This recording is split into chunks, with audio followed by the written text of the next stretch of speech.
If my 13-year-old daughter tells the judge that she wants to live with me, is that what the court's going to order? I'm Tulsa Attorney James Wirth. That's the question that had come into us online that I'm answering for you, generally speaking.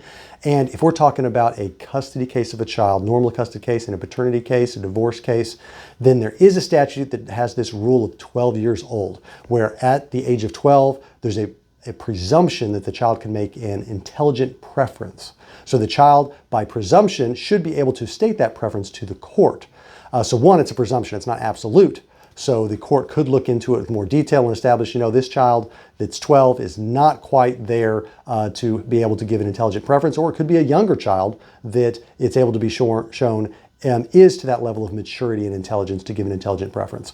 But that's just the first step. Once you have the intelligent preference at that age, then the court should hear what the child has to say. That is not a requirement that the court go along with it. However, the court's going to take that into deep consideration, and unless there's a lot of other good reasons, a lot of times the judge is going to go along with that. But is it automatic? No. So just because your 13-year-old tells the judge she wants to live with you does not automatically mean the judge is going to order that, but it can be very important.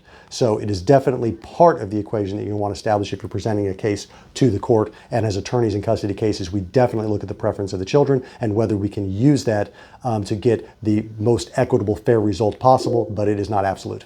So if you're dealing with that circumstance, it's going to be very dependent on the facts. So you're going to want to talk to about that privately and confidentially with an attorney to get specific legal advice for you. To get an appointment scheduled with an attorney at my office, you can go online to makelawEasy.com.